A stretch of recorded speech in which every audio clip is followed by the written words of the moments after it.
আজকে রান্নাঘর থেকে ভিডিও শুরু করব আর রান্নাঘর থেকেই ভিডিও শেষ করব। আজকে হচ্ছে অনেক রান্না-বান্না করব। আরাফাত আমার মামাতো ভাই ও একটা ইলিশ মাছ নিয়ে এসেছে যে ফুপু এটাকে ভাজি করে খাওয়াবেন। হয়তো ওর খেতে মন চেয়েছে বা কিছু একটা। তো আর আমরা তো আর হঠাৎ করে এসেছে, আমরা আগে জানতাম না। তো আমরা তো আমাদের মতো রান্নার প্রিপারেশন নিয়েছিলাম। এজন্য রান্না করব হচ্ছে শাক আর করলা ভাজি। এরপর ও ইলিশ মাছ নিয়ে এসে দেখে যে আমাদের রান্নাঘরে তাকের উপর ছিল শুটকি মাছ। তো আম্মুকে বলছে যে, "ফুপু শুটকি মাছ রান্না করে খাবো আর হচ্ছে ইলিশ মাছটা খাবো।"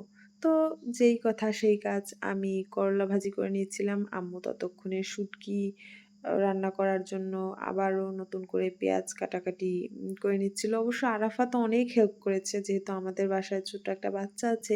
ওকে নিয়ে আসলে ঝটপট চাইলেই কিছু পারা যায় না। কতক্ষণ দেখা যায় যে আমি রান্না করছি, যেমন এই ভিডিওর মধ্যেই কতক্ষণ আমি রান্না করছি, কতক্ষণ আম্মু রান্না করছে। আবার মাঝে, মাঝে আরাফাত হেল্প করছে। আর মুহিত যেহেতু কলেজে ছিল, ও কোনো হেল্প করতে পারেনি। তো আবার যখন আমি দেখা যায় আমি বাবুকে রাখছি, আম্মু রান্না করছে, তখন আবার আরাফাত টুকটাকি কাটাকাটি পেঁয়াজ-টেয়াজ কেটে হেল্প করছিল।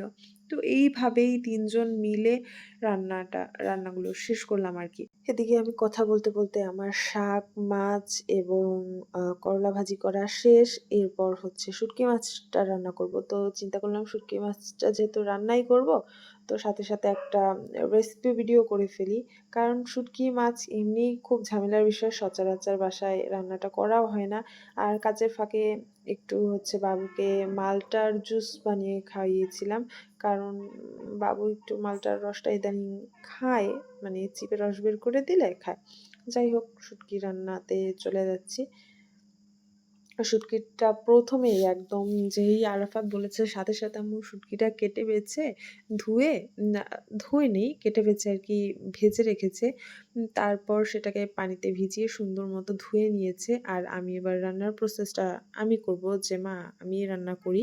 তো দেখা যায় যে অনেক রান্নাবান্নার পর খেয়ে-দেয়ে তারপর যে অন্য কিছু নিয়ে ভিডিও করব তার হয়নি। আর গিয়েছিলাম একটু চকে।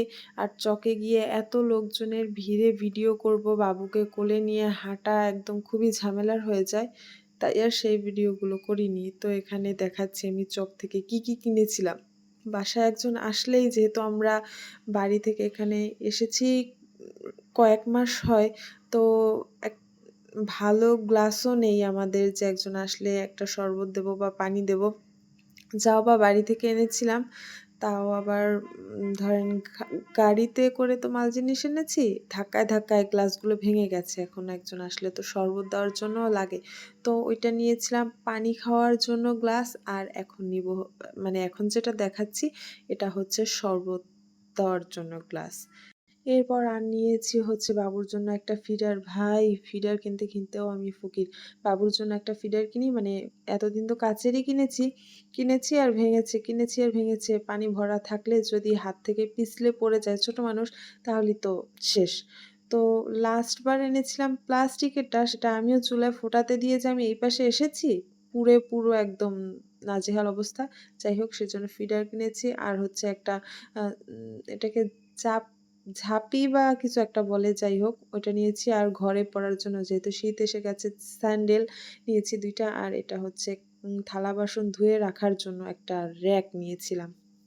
একদম টেবিলের উপর ধুয়ে রাখলে শুকানো যায় না বা কিছু ঝামেলার হয়ে যায়। আর নিয়েছি হচ্ছে একটা কড়াই বাবুর জন্য, সুজি বা একটু নুডলস বা কিছু টুকিটাকি রান্নার জন্য।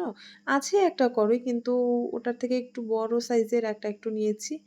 আর এখানে মার্কেট থেকে এসে একটু আইসক্রিম খেয়ে নিচ্ছিলাম। যদিও ঠান্ডা, কিন্তু তারপরও আমি আইসক্রিম খুবই পছন্দ করি, তাই একটু আইসক্রিম খেয়ে নিলাম। আর হচ্ছে এই আমার রান্নাঘরের ফাইনাল লুক, মানে র্যাকটা রাখার পর কেমন হয়েছে। আর প্লিজ গামলায় হাঁড়ি-পাতিল দেখে কেউ কিছু মনে করবেন না, কারণ আমার এখানে কিচ্ছু নেই যে আমি হাঁড়ি-পাতিল কিছুতে রাখবো। তাই বাবুর গোসল করার গামলাটার ভিতরেই, মানে বাড়ি থেকে আসার পরেই ওইভাবেই রাখা হয়েছে। আর এই তো আমার রান্নাঘর।